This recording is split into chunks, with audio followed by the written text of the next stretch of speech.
নাই উড়াইয়া দাওরে।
মারুফত এই যে ফকির, এই মারুফত কি শরীয়ত ছাড়া না শরীয়ত নিয়া মারুফত?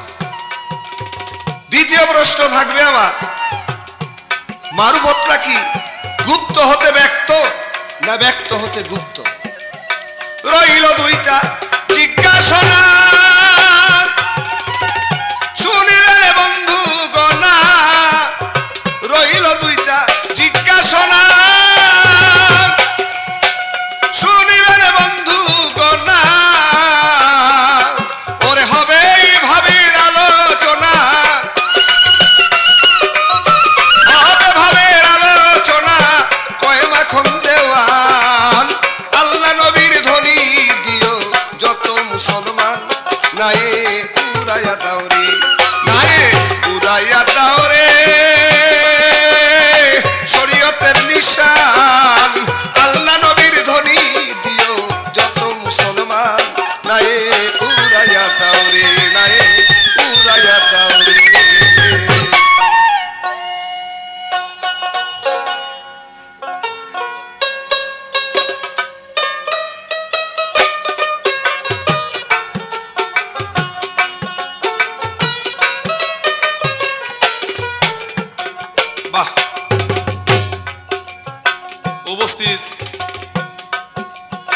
সভামণ্ডলী, আজকের এই পালা গানের অনুষ্ঠান গ্রহণ করার জন্য আমি মোহাম্মদ শামসুদ্দেওয়ান মাখন দেওয়ান সাহেবের সাথে এসেছি। তাই আজকের গান শরীয়ত মারফত, এই শরীয়ত মারফতের ভিতরে আমাকে মারফতের পক্ষ দিয়েছেন। তাই মারফতের পক্ষ অনুযায়ী আমাকে কিছু প্রশ্ন করেছেন। সেই প্রশ্ন, শরীয়তের ভিতর কি মারফত, নাকি মারফতের ভিতর শরীয়ত, নাকি মারফত শরীয়ত লইয়া, না শরীয়ত মারফত লইয়া? এবার মারফতের ভিতর শরীয়ত না শরীয়তের ভিতর মারফত? এবার গুপ্ত হইতে ব্যক্ত না ব্যক্ত হইতে গুপ্ত? যাক, সুন্দর। তাই আমি জবাব দিতে চেষ্টা করব একটা গানের মাধ্যমে।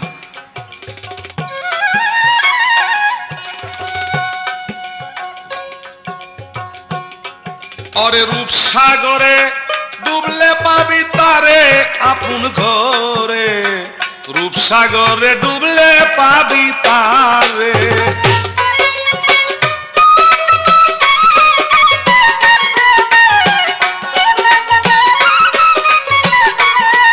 অরে রূপসাগরে ডুবলে পাবি তারে আপন ঘরে, রূপসাগরে ডুবলে পাবি তারে।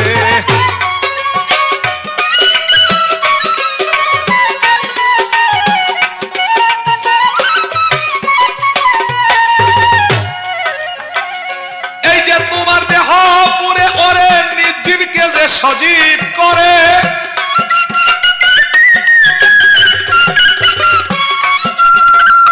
এই যে তোমার দেহ গড়ে, নিজীবকে যে সজীব করে, দেখবি তারে প্রেম নদীর কিনারে আপন ঘরে, রূপসাগরে ডুবলে পাবি তারে।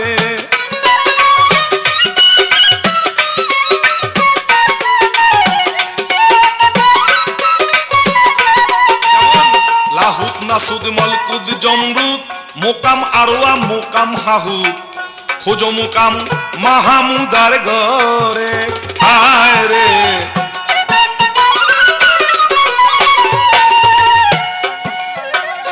লামুকামের খুললে তালা, লামুকামের খুললে তালা, দেখবি সেদিন রূপের মেলা। ওগো সেদিন রূপের মেলা, সোনার মানুষ সদাই জলক মারে আপন ঘরে, রূপসাগরে ডুবলে পাবি তারে।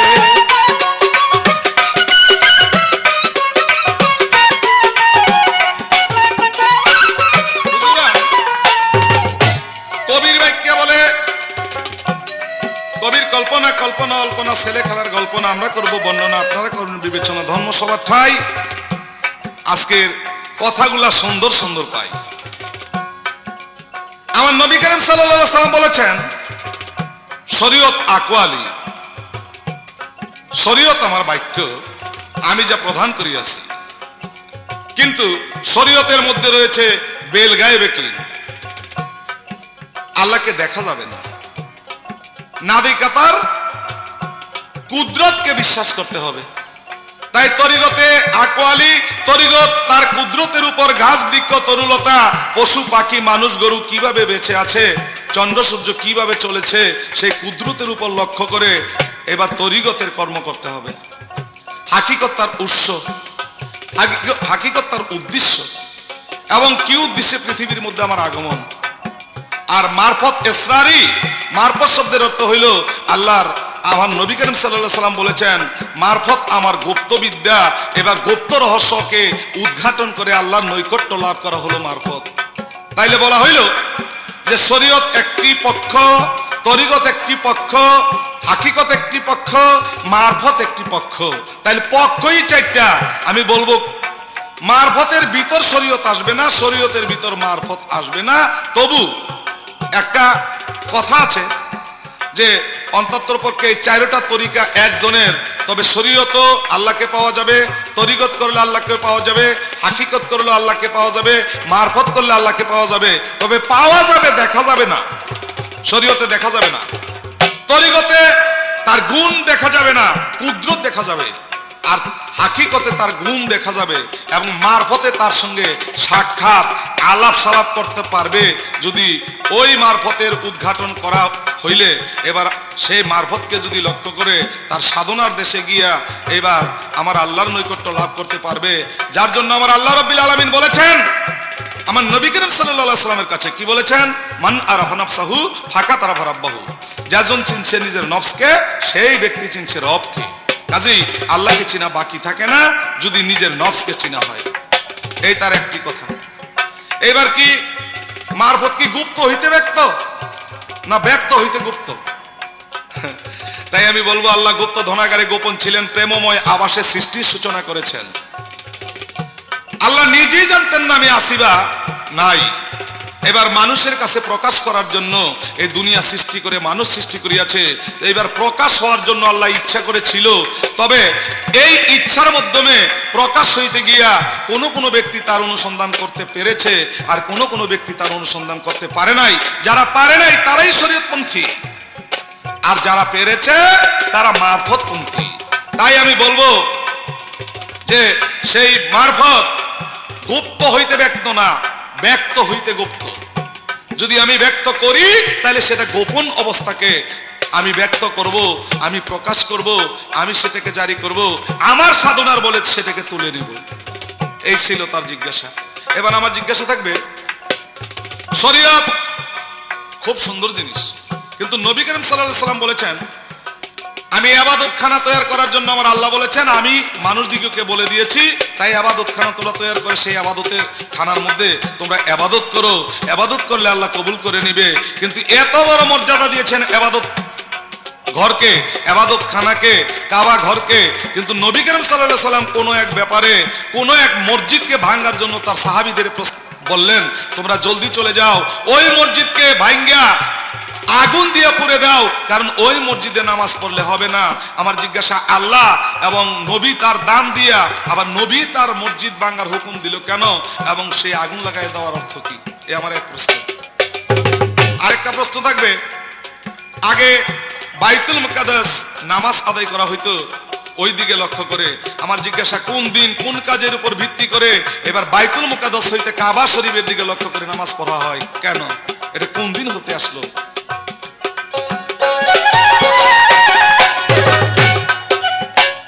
এই যে তোমার বাঙ্গা বেড়া রিপুয়ে কইরাছে টেরা, ঘরের বেড়া লাগাও শক্ত করে, হায় রে ঘরের বেড়া লাগাও শক্ত করে।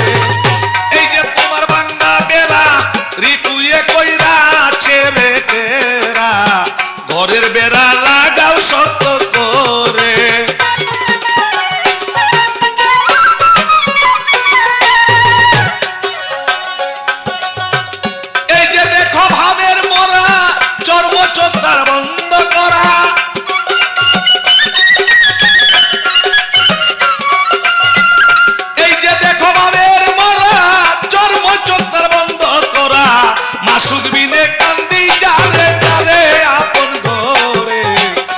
সাগরে ডুবলে পাবি তারে।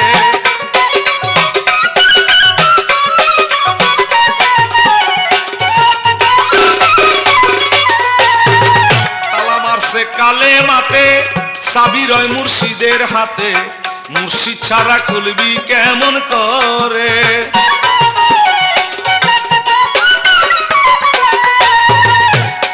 ওরে তালা মারছে কালে মাতে, চাবি রয় মুর্শিদের হাতে, মুর্শিদ ছাড়া খুলবি কেমন করে।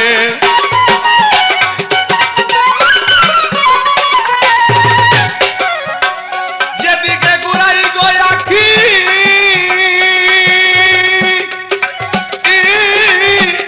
যেদিকে ঘুরাই গয়াকি সেদিকে তোমার দেখি।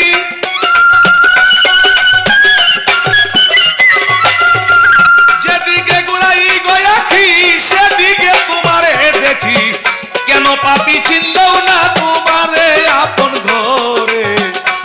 রূপসাগরে ডুবলে পাবি তারে, রূপসাগরে ডুবলে পাবি তারে আপন ঘরে, রূপসাগরে ডুবলে পাবি তারে, রূপসাগরে ডুবলে পাবি তারে আপন ঘরে, রূপসাগরে ডুবলে পাবি তারে।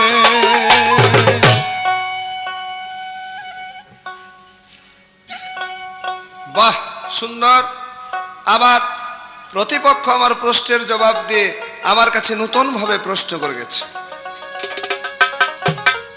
শরীয়তের জয় গান গাও যত মুসলমান, শরীয়তের জয় গান গাও যত মুসলমান, সেইটাই চলার সহজ পথ, করতে মাওলার ইবাদত, করতে মাওলার ইবাদত গো, করতে মাওলার ইবাদত।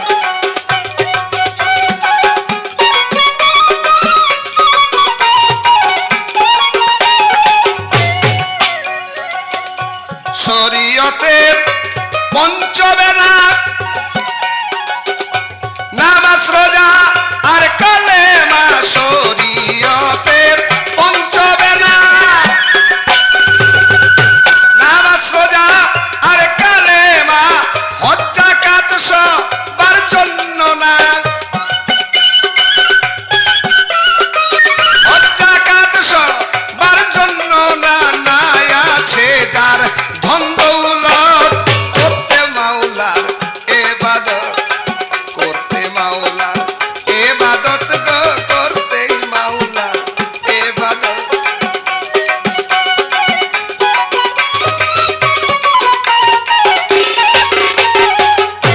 তবুও এছে সুযোগ, নেকির ঘরে হইবে যোগ, তবুও রয়েছে সুযোগ, নেকির ঘরে হইবে যোগ, দিন জুম্মায়ার কালমা তামজিদ, দিন জুম্মায়ার কালমা তামজিদ, গরিবের হয় হজার যাকাত, করতে মাওলার ইবাদত, করতে মাওলার ইবাদত গো, করতে মাওলার ইবাদত।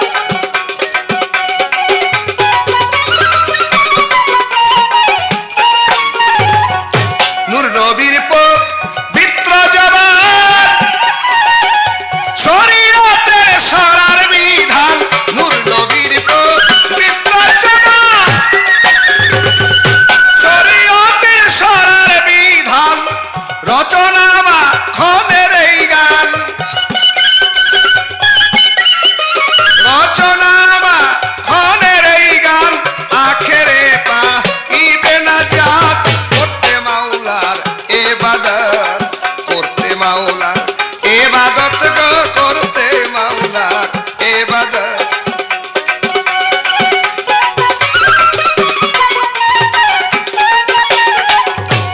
আমার কাছে জিজ্ঞাসা করে, কি জিজ্ঞাসা করলেন?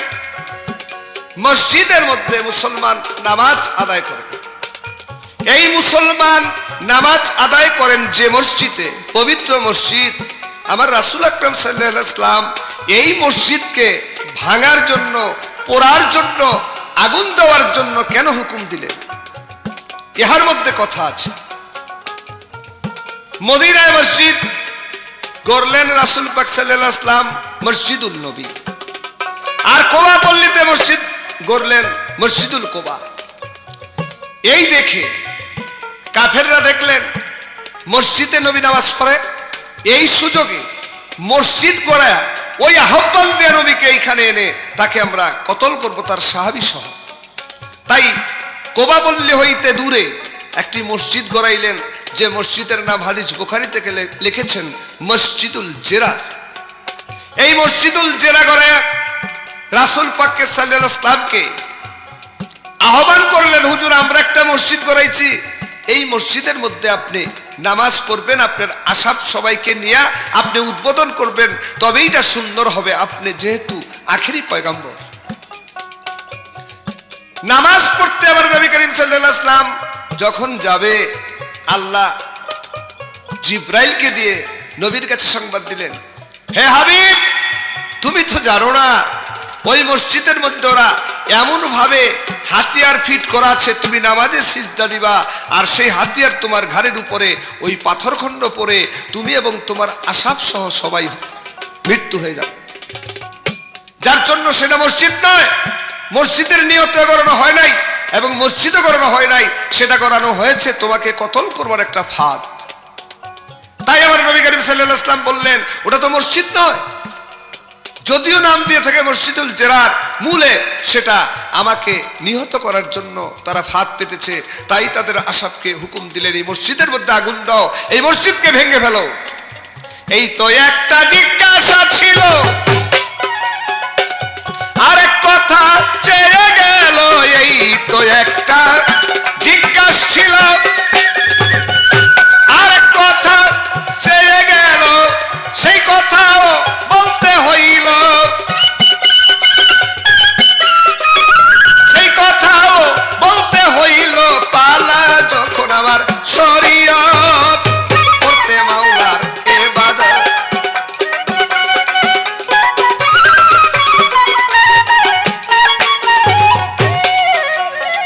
নবী করিম সাল্লাল্লাহু আলাইহি ওয়াসাল্লাম যখন আসলেন মক্কায়, উনি তাওয়াল্লাত হলেন মক্কায় আব্দুল্লাহর ঘরে মা আমিনার উপরে। তারপরেও এর আগে হইতে চলে আসছিলেন যে মসজিদ সুলেমান পয়গম্বর থাকতে জিন দ্বারা তৈরি করা হয়েছিল বাইতুল মুকাদ্দাস, সেটা ছিল কাবা কিবলা। আমার নবী করিম সাল্লাল্লাহু আলাইহি ওয়াসাল্লাম মক্কা হতে মদিনায় হিজরতে গেলেন। হিজরতে যাওয়ার পরও মসজিদুল কোবা, মসজিদুল নবী গড়াইলেন। তারও মিম্বার ছিল ঠিক কাবা কিবলার দিকে, সেই বাইতুল মুকাদ্দাসের দিকে। একদিন আমার নবী করিম সাল্লাল্লাহু আলাইহি ওয়াসাল্লামের কাছে জিবরাইল ওহী দিলেন, হে আল্লাহর হাবিব, আপনাকে আল্লাহ বলছেন মূলে কাবা কিবলা হলেন এই কেবলা, আপনি বাইতুল মুকাদ্দাস ছেড়ে আজকে হইতে কাবা কেবলাকে কেবলা করে নামাজ আদায় করুন এবং সবাইকে হুকুম দিন। এই জন্য সেদিন হতে সেই কেবলা ঘুরে গেলেন, সেই কেবলা কাবার দিকে আসলেন। কারণ কাবা কেবলা আল্লাহর যে আরশ মহল্লা তার ছায়া পড়ে ওই নকশায় করানো হয়েছে, যার জন্য সেইটা আল্লাহর আরশ মহল্লায় আল্লাহর স্থান। এই কাবা কেবলার আল্লাহকে হাজির নাজির করুন, যেটার নকশা নমুনায় দুনিয়ার বুকে করানো হয়েছে। এই কাবা কেবলাকে সেদিন হতে কেবলা কাবা হয়ে গেল। পবিত্র কোরআনের মধ্যে তার জন্য নবীর কাছে দুটি আয়াত, সূরা বাকারার মধ্যে সেই আয়াত দুটি লিপিবদ্ধ আছে। এই তো দুইটা জিজ্ঞাসা ছিল, সবার ভিতর বলা হইল, এই তো দুইটা জিজ্ঞাসা ছিল, সবার সামনে বলা হইল, আমার জিজ্ঞাসা এলো, আমার জিজ্ঞাসা এলো, বলবো আমি সত্য করতে মাওলার ইবাদত, করতে মাওলার ইবাদত গো, করতে মাওলার ইবাদত।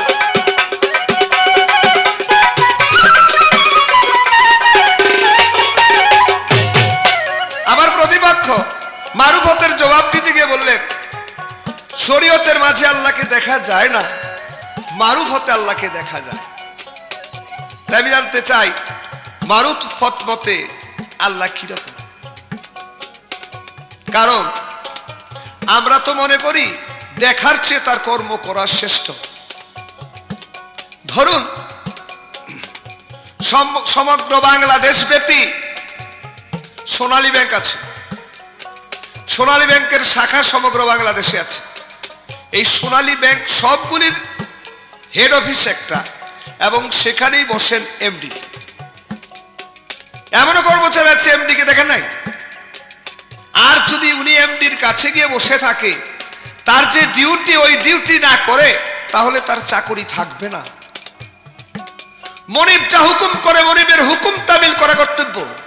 মনিবের মুখের দিকে চায় থাকলে আর তো বেতন পাওয়া যাবে না। তাই আমরা মুসলমান, আল্লাহর বান্দা। বান্দা শব্দের অর্থ গোলাম বা চাকর বা সার্ভেন্ট। আমরা সেই কর্ম করে থাকি মনিবের।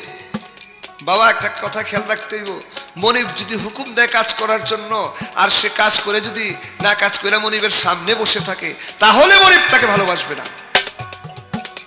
তাই আমার নবী করিম সাল্লাল্লাহু আলাইহি ওয়াসাল্লাম বলছেন, শরীয়ত আমার মুখের বাক্য। তাই মারফকে ফকির সাহেব আমরা জানতে হবে, নবীর মুখের বাক্য। আপনি একটা পাহাড়ের মধ্যে কোনো এক গুহার মধ্যে স্বর্ণের খনি আছে, যদি খালি বলে যে এই পাহাড়ের মধ্যে স্বর্ণের খনি আছে, সেটা হইলে আর স্বর্ণের খনি উদ্ধার করা যাবে না। তাই ঠিকানা আনতে হবে, দক্ষিণ পাশে অমুক একটা বড় পাথর, তার মধ্যে এরকম চিহ্নঙ্কিত আছে, তার নিচে পাহাড়ের গুহার মধ্যে খনি আছে, ওই ঠিকানা পাওয়া যাবে। তাই আবার নবী করিম সাল্লাল্লাহু আলাইহি ওয়াসাল্লামের মুখের জবান নিয়ে আপনার মারফতের কর্ম করলে তারপর পাওয়া যাবে। তাহলে জবানকে আগে লক্ষ্য করতে হবে, নবীর জবান ছাড়া হবে না।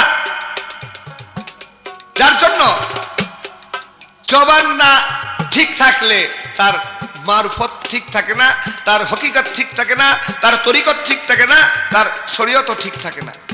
আগে জবান ঠিক রাখতে হবে। আমার খালি এইখানে আরেকটা প্রশ্ন থাকবে, এই যে জবানটা মুখ দিয়ে আসে, আপনি খালি জবাব দিবেন, এই জবানটা বাইরে আসে 12 আঙ্গুল, ভিতরে যায় 12 আঙ্গুল। এই 12 আঙ্গুল ভিতরে যায়, এইটার কি সাধনা, আর বাইরে আসে তার কি সাধনা থাকবে? এইটা নিয়ে আরেকটা প্রশ্ন আপনার কাছে রইল।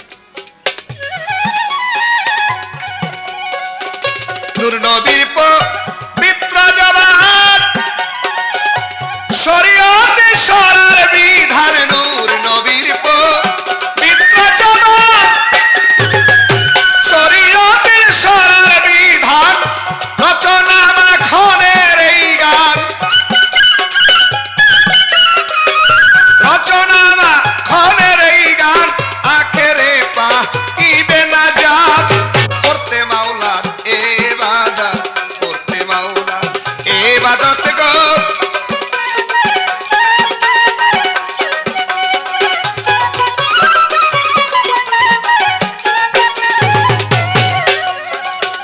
শরীয়তের পঞ্চবেলাত, নামাজ রোজা আর কালেমা, শরীয়তের পঞ্চবেলাত,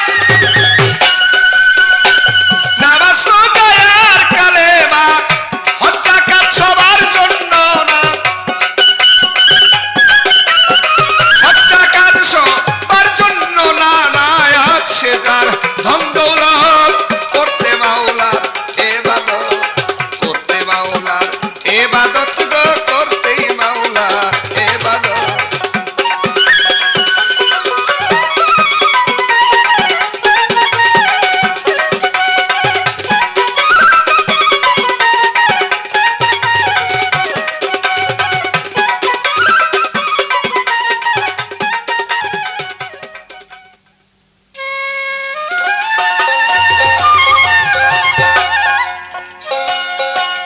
ওরে হস্তপদ গুর্জলিঙ্গ, ওরে দশিন্দ্রিয় 10 থানার, আরে দেহ রাজ্যের ইলেকশনে হও উইনার,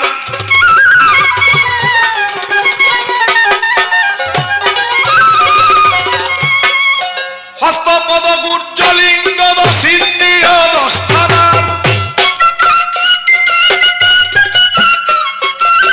হস্তপদ গুর্জলিঙ্গ, দশিন্দ্রিয় 10 থানার, দেহ রাজ্যের ইলেকশনে হও উইনার, হায় রে দেহ রাজ্যের ইলেকশনে হও উইনার।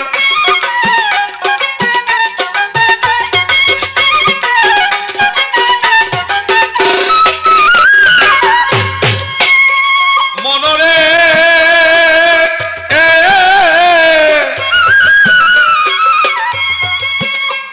আরে জ্ঞান বাবু আর মন মহাজন চেয়ারম্যান পাদি পর্থ, আরে চেয়ারম্যান প্রার্থী, আরে চেয়ারম্যান প্রার্থী 2 জন, আরে 10 6 16 জনে তারা সেজেছে মেম্বার,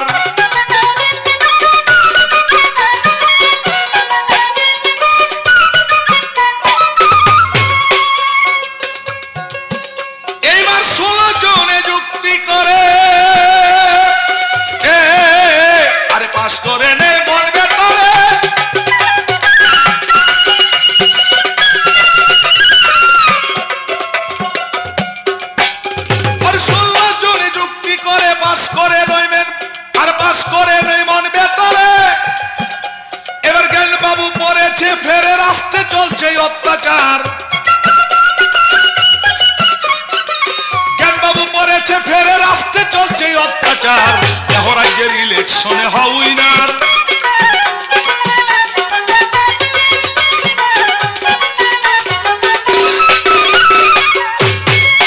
বাহ,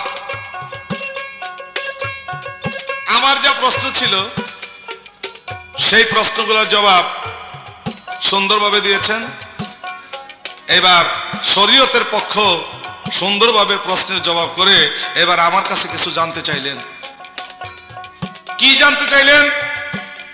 আমি বলেছিলাম শরীয়তের ভিতরে আল্লাহকে দেখা যায় না, তরিকতে তার কুদরত দেখা যায়, হাকিকতে তার উদ্দেশ্য বা তার গুণ চিন্তা করা যায়, দেখা যায়, বা গুণবাচক গুণ দেখা যায়, গুণ বোঝা যায়, আর মারফতে আমার আল্লাহকে দেখা যায়।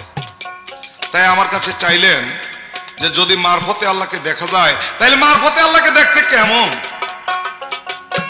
বাহ, আমি আজকে যত বছর ধরে গান গাই কিন্তু এই ধরনের প্রশ্ন আমাকে কেউ করে নাই। আজকে আমার মনে হয় যে এমন একজন সূক্ষ্ম আলেম পেয়েছি,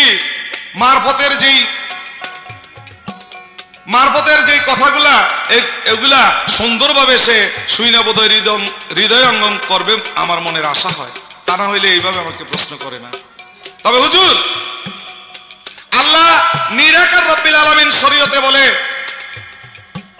আর মারফতের ভিতরে আমার আল্লাহর আকার ধারণ করান যায় যদি ভক্ত বা যদি কোনো ব্যক্তি তার ইবাদতের মূলে তার আমল করতে পারে, আমলকারী হইতে পারে। কিভাবে? হাদিসে বলেছেন, আমার আল্লাহ বলেছেন কালিমা তাইয়্যিবের ভিতরে, কালিমা তাইয়্যিব লা ইলাহা ইল্লাল্লাহ মুহাম্মদ রাসূলুল্লাহ, লা ইলাহা ইল্লাল্লাহ নাই কোনো মাবুদ এক আল্লাহ ব্যতীত, তাই মুহাম্মদ রাসূলুল্লাহ আমার প্রেরিত রাসূল। তাইলে মুহাম্মদের রাসূলকে দেখলা তো আমাকে দেখলা, এবং মুহাম্মদের রাসূলের অনুকরণ করলা তো আমার অনুকরণ করলা। তাই রাসূলুল্লাহ বলেছেন বিদায় হজের পরে যে কোনো ব্যক্তি যদি কোনো পীরকে লক্ষ্য করে বা পীরকে ধরে, তাহলে পীরের হাত তো আমার হাত, আমার হাত তো আমার আল্লাহর হাত। পীরকে দেখা তো আমাকে দেখা, আমাকে দেখা তো আমার আল্লাহকে দেখা। পীরের বাক্য রক্ষা করা তো আমার বাক্য রক্ষা করা, আমার বাক্য রক্ষা করা তো আমার আল্লাহর বাক্য রক্ষা করা। আমি বলবো এদিকে যদি লক্ষ্য করা হয় তাহলে হাকিকতের ভিতরে এবার মারফত যদি তাই না আনা হয় তাহলে বলবো আমার পীরকে দিয়ে আমি নবীকে দেখব এবং নবীকে দিয়ে আমার আল্লাহকে দেখব। তবে দেখতে কেমন? যদি দেখতে কেমন বলা হয় তাহলে ইন্না আদামা সুরতিহি, ইন্না খালাকাল্লাহ আদামা সুরতিহি, আল্লাহ বলেছেন আমার সুরতের প্রতিবিম্ব দিয়া আমি মানুষের সুরতকে সৃষ্টি করেছি, তাই এই সুরত আমার সুরত। তাই আমি বলবো মানুষকে যদি ভালোবাসা হয় তাহলে আমার আল্লাহকে ভালোবাসা হইল, মানুষকে যদি প্রকৃতভাবে দেখা হয় তাহলে আমার আল্লাহকে দেখা হইল। এই বলে আমি তার এই কথাই শেষ করতে চাইলাম।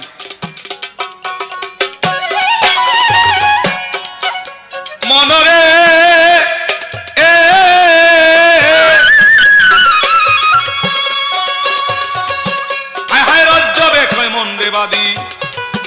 এইবার জয়যুক্ত হইবি যদি, দেওয়ান রাজ্যবে কয় মন রে বাদি, জয়যুক্ত হইবি যদি। এইবার শ্রীমতী কুমতির ঘরে আছে পুলিং অফিসার,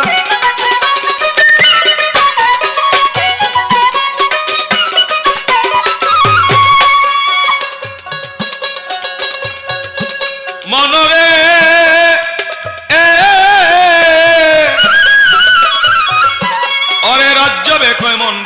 জয়যুক্ত হইবি যদি।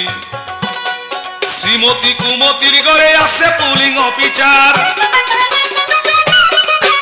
আর সুমতি কুমতির ঘরে আছে পুলিং অফিসার। এইবার 16 জন হস্তান্তর করে, আরে পাশ করে নাও জ্ঞান বাবুরে,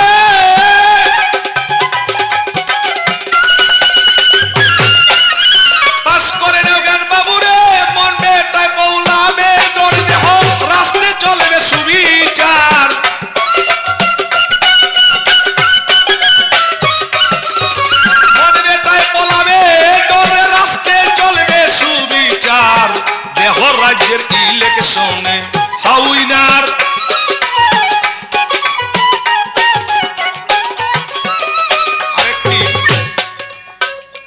আরেকটি আধ্যাত্মিক প্রশ্ন আমাকে করেছেন, সেটা হলো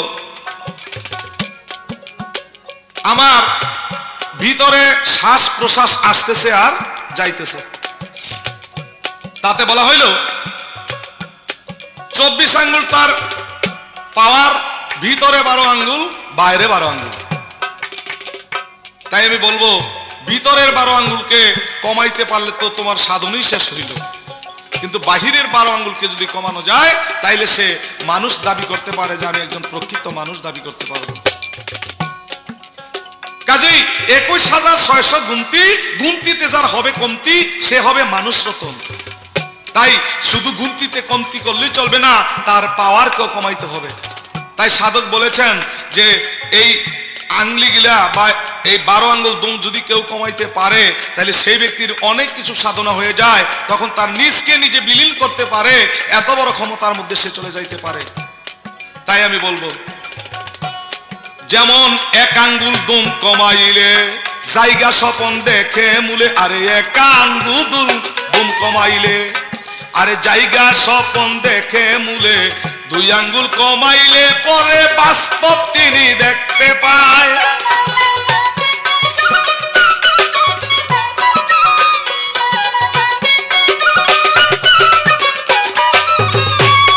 আরে 3 আঙ্গুল কমাইলে পরে ত্রিপিনীর গার জয় হয় রে। 3 আঙ্গুল কমাইলে পরে ত্রিপিনীর গার জয় হয় রে। 4 আঙ্গুল কমাইলে পরে 4 তরিকা বাধ্য করে, 5 আঙ্গুল তুম কমাইলে পঞ্চয়াত্মা বাধ্য হয় রে। 6 আঙ্গুল তুম কমাইলে 6 ঋতু ভাস করে, 7 আঙ্গুল তুম কমাইলে 7 সমুদ্র বাধ্য হয় রে। 8 আঙ্গুল কমাইলে 8 কটুরা বাধ্য হয় রে। বলতেছি সবার তরে দেহ রাজ্যের ইলেকশনে হই না আর হায় রে, দেহ রাজ্যের ইলেকশনে।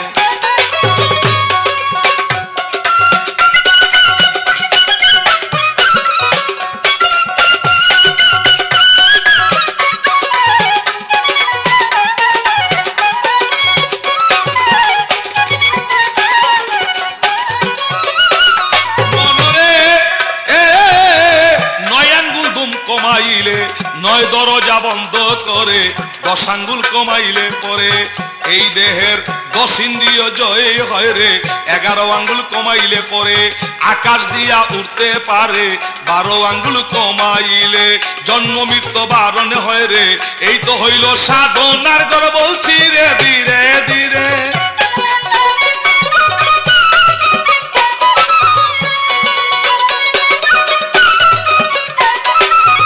এই পর্যন্ত কথা ছিল, আশা করি বলা হইল। এই পর্যন্ত কথা ছিল, আশা করি বলা হইল। আমারও জিজ্ঞাসা আইল, জবাব দিবি আসরে। আমারও জিজ্ঞাসা আইল, জবাব দিবি আসরের পরে। দেহ রাজ্যের ইলেকশনে হও উইনার।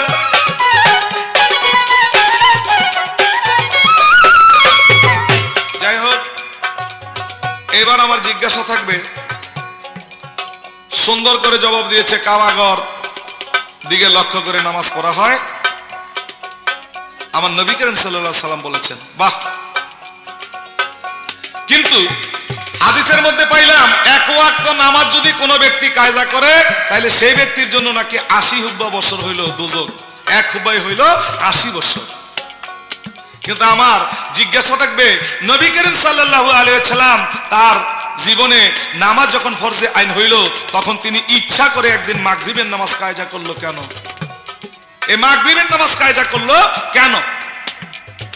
এই আমার একটি প্রশ্ন। আরেকটি প্রশ্ন থাকবে যে রোজা যদি করা হয় তাহলে 1 মাস রোজা করলে নাকি 11 মাসের সওয়াব আল্লাহ পাক দান করে। আর নবী করিম সাল্লাল্লাহু আলাইহি সাল্লাম ইচ্ছা করে কোন ব্যক্তিদের জন্য বলেছে, এই রোজার মাসে তোমাদের এমন একটা কর্ম আসবে, যদি এই কর্মটা তোমাদের মধ্যে চলে আসে তাহলে তোমাদের জন্য আমি 20টি রোজা মাফ করে দিলাম। তোমরা ইচ্ছাকৃতভাবে 20টি রোজা করে দাও। 20টি রোজা যদি নাও করো তবু আল্লাহর তরফ থেকে তোমরা মুক্তি পাইবা। আমার খালি প্রশ্ন যে এমন কোন কর্ম মানুষের কাছে চলে আসলে এমন কোন কাজ মানুষের কাছে সামনে চলে আসলে তারা ইচ্ছা করে 20টা রোজা যদি না করে তবু আল্লাহ এদের দিকে লক্ষ্য করবে এবং রোজার সেই তাগিদ সেদিন দিবে না। এই 20টা রোজা তাদের জন্য মাফ করে দেওয়া হইল। সেই ব্যক্তি কোন ব্যক্তি এবং কোন কাজের উপর ভিত্তি করলে বা কোন কাজটা সামনে আসলে 20টি রোজা না করলেও চলবে? এ আমার আর একটি প্রশ্ন রইল। মনরে সামনে এক ইলেকশন আছে, যুক্তি নেও জ্ঞান বাবুর কাছে, ভোট কেন্দ্র তো তাই খুলেছে শ্রী গুরুকুঞ্জের বাজার।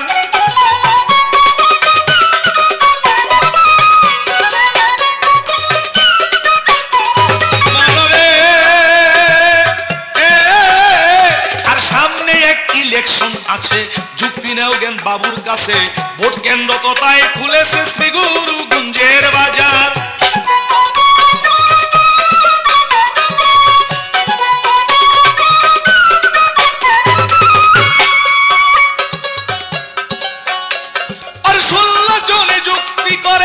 পাস করে নাও, আরে পাস করে নাও জ্ঞান বাবুর 16 জনে যুক্তি করে।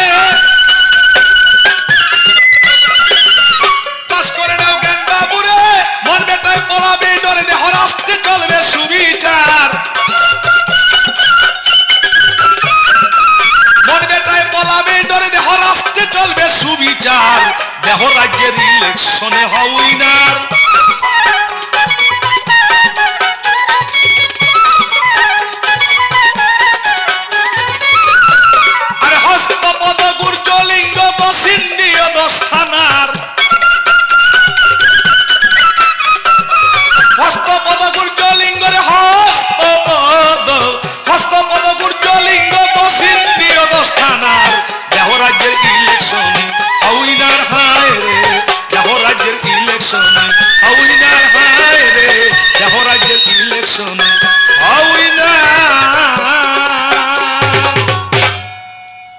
সুন্দর আমার প্রতিপক্ষে মারফতের ফকির সাহেব তাহার ভূমিকা নিয়ে সুন্দর ভূমিকা রাখলেন।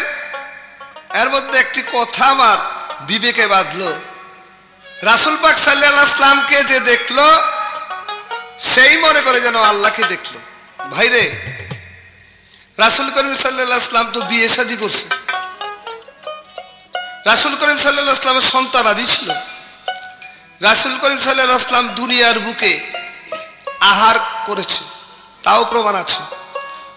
রোজা নামাজ করেছে, এমনকি কোনোখানে গিয়ে ইসলামকে বলবৎ করার জন্য, ইসলামের ধৈর্য দেখানোর জন্য রাসূল পাক সাল্লাল্লাহু আলাইহি ওয়াসাল্লাম নিজে মারও খেয়েছে।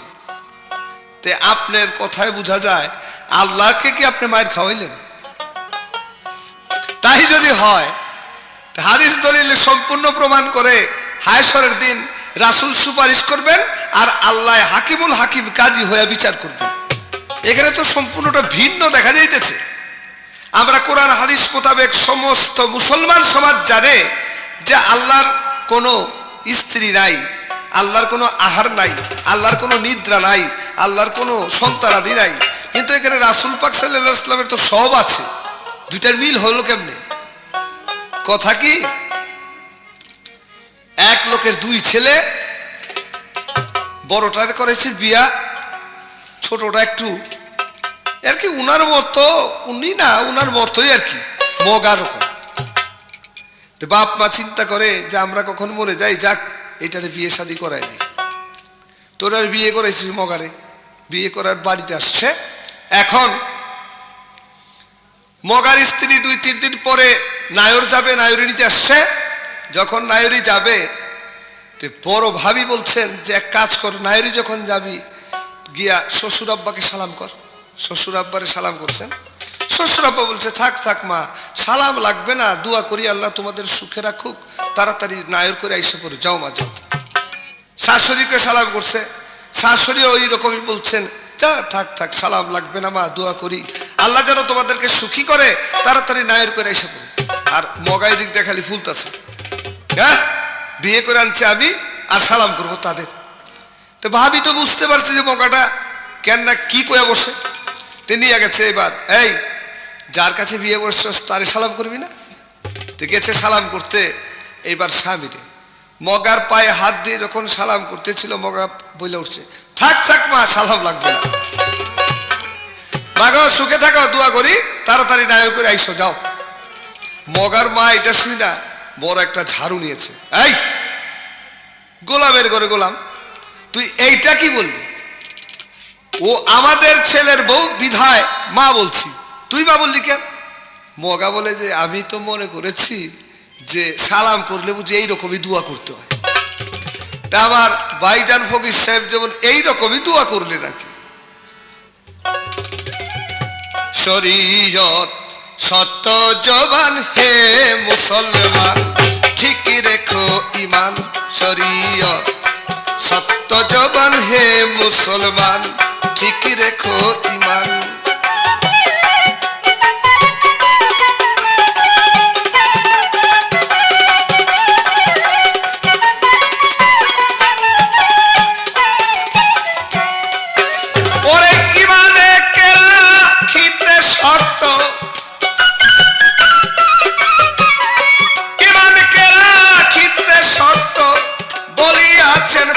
সুবহান, ঠিক রেখো ইমান, শরীয়ত সত্য জবান হে মুসলমান, ঠিক রেখো ইমান।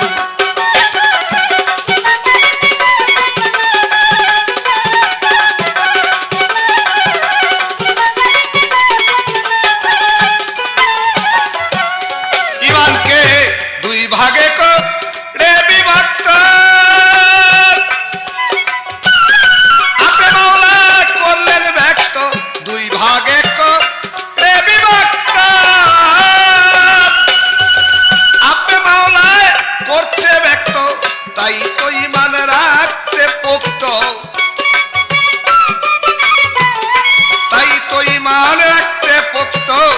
দলিলে তার এলো প্রমাণ, ঠিক রেখো ইমান, শরীয়ত সত্য জবান হে মুসলমান, ঠিক রেখো ইমান।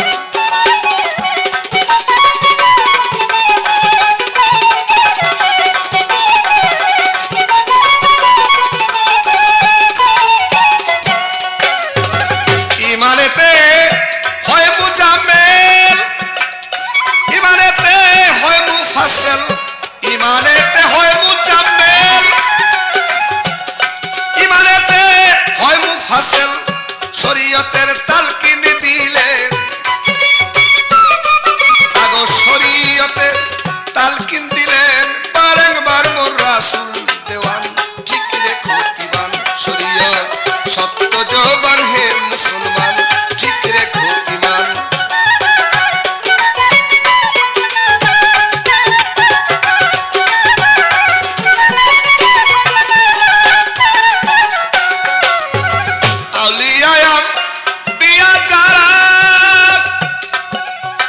শরীয়তে ছিল পুরা আউলিয়ায়াম বিয়া যারা, তারা শরীয়তে ছিলেন পুরা, হয় নাই জবান নড়া চোরা,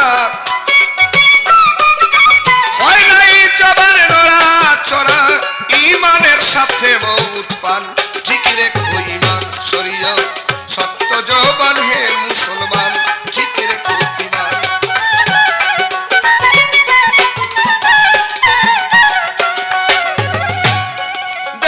মাখন বলে ভাই সকলে রেখো বিশ্বাস সরল দিলে, মাখন বলে ভাই সকলে রেখো বিশ্বাস সরল দিলে, কুফরের ছলনায় ভুলে, কুফরের ছলনায় ভুলে হারাইও না নিজের ইমান, ঠিক রেখো ইমান, শরীয়ত সত্য জবান হে মুসলমান, ঠিক রেখো ইমান।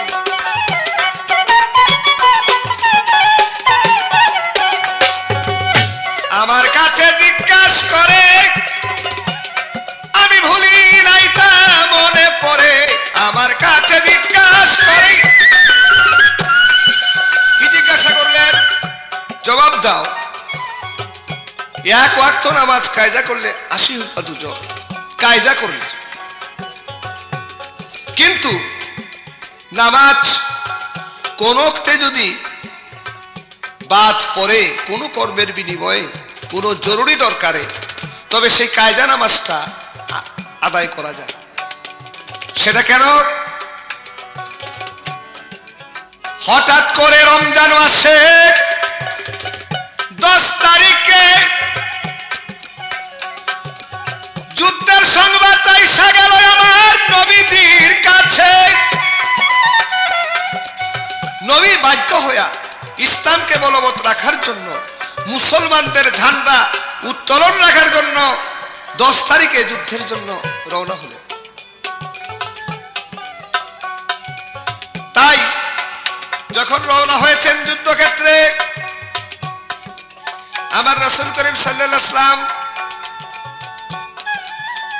ঠিক মাগরিবের সময় হয়ে গেছে। রাসূল আসহাবদের বললেন, হে আমার বন্ধুরা, নামাজের সময় হয়ে গেছে, নামাজ পড়ার জন্য প্রস্তুত রাস্তার মধ্যে।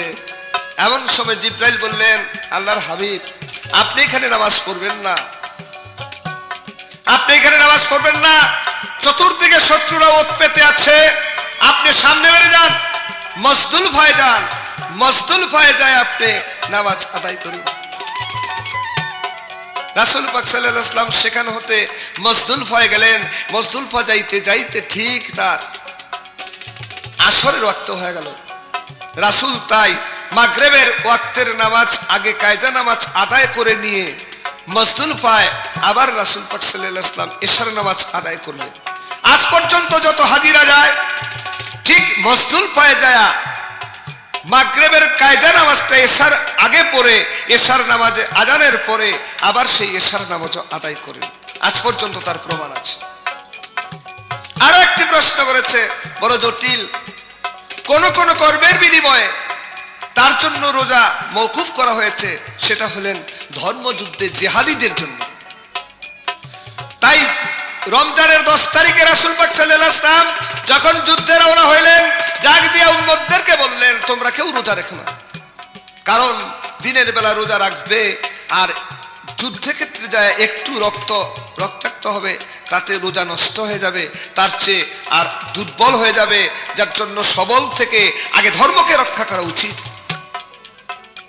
এমনও আছে জিহাদিরা যারা ধর্মযুদ্ধ অবতীর্ণ হয়, তারা জুতা পায়ে দিয়ে নামাজ পড়তে পারে। এমনও আছে তাদের জন্য সম্পূর্ণ রোজার মাফ হইতে পারে, যারা ধর্মযুদ্ধ অবতীর্ণ করে হয়। আল্লাহ বলছেন, ধর্মের যুদ্ধে যায় যারা ইন্তেকাল ফরমাবে তারা শহীদান, হায়শরের দিন তাদের কোনো বিচারই হবে না, কোনো হিসাবই হবে না, বিনা হিসাবে তারা জান্নাতবাসী হবে। মোটামুটি আমার কাছে এই 2টা প্রশ্ন ছিল, তার যথাসম্ভব সুন্দরভাবে সেটা বিশ্লেষণ দিলাম। মাখন বলে 22 সকালে রেখো বিশ্বাস সরল দিলে, মাখন বলে 22 সকালে রেখো বিশ্বাস সরল দিলে, কুফরের ছলনায় ভুলে,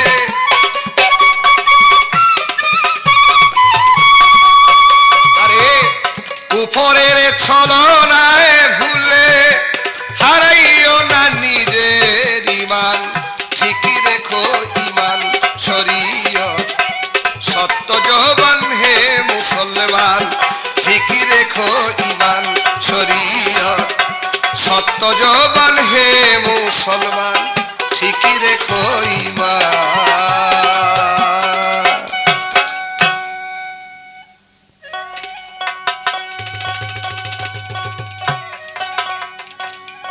বাহ, এবার অনেক ধরনের কথা বলছেন।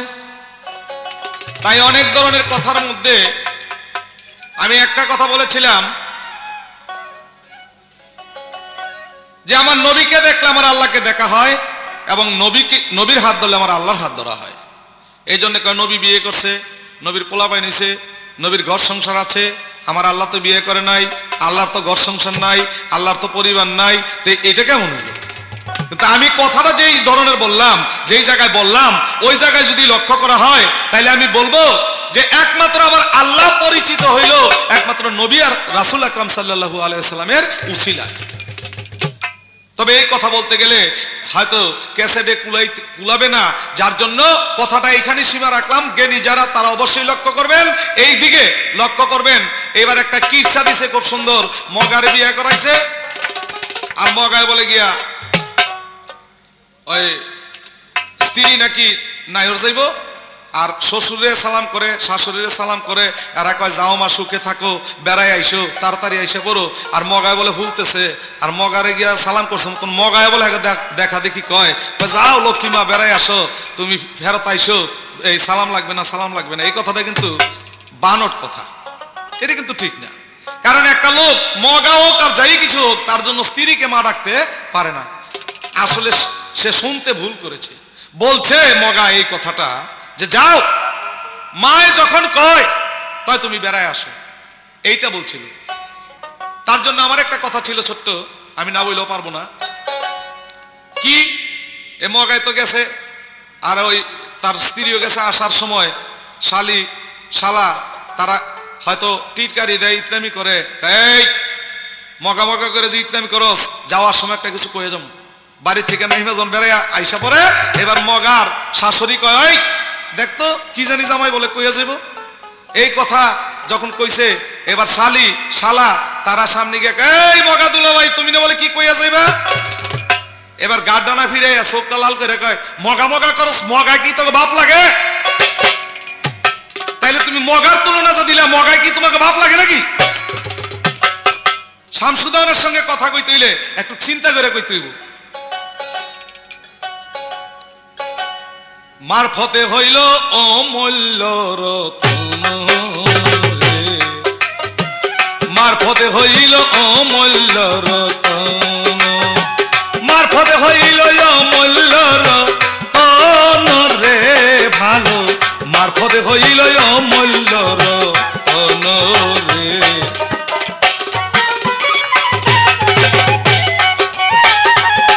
তাই গুরুর সঙ্গ স্বভাবে নিয়া তোমার সাধন যাও করিয়া, গুরুর রূপে রূপ মিশাইয়া, তবে যদি পারো রে মন, তবে যদি পারো। গুরুর সঙ্গ স্বভাবে নিয়া, গুরুর রূপে রূপ ধরিয়া, সাধন তুমি যাও করিয়া, তবে যদি পারো রে মন, তবে যদি পারো।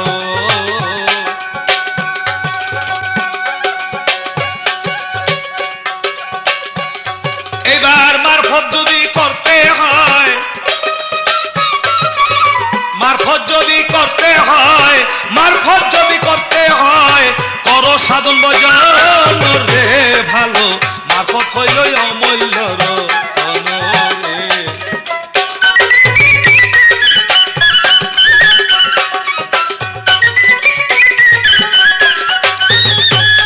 তবে শরীয়ত মারফতের পাল্লা শুনলেন যত, আরে ফকির মোল্লা এইখানেতে শেষ করিলাম, শোনেন যত জন ভালো, শোনেন যত জন।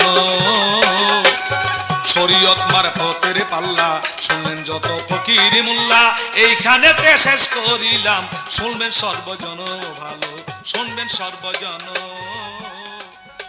আমার জন্য করে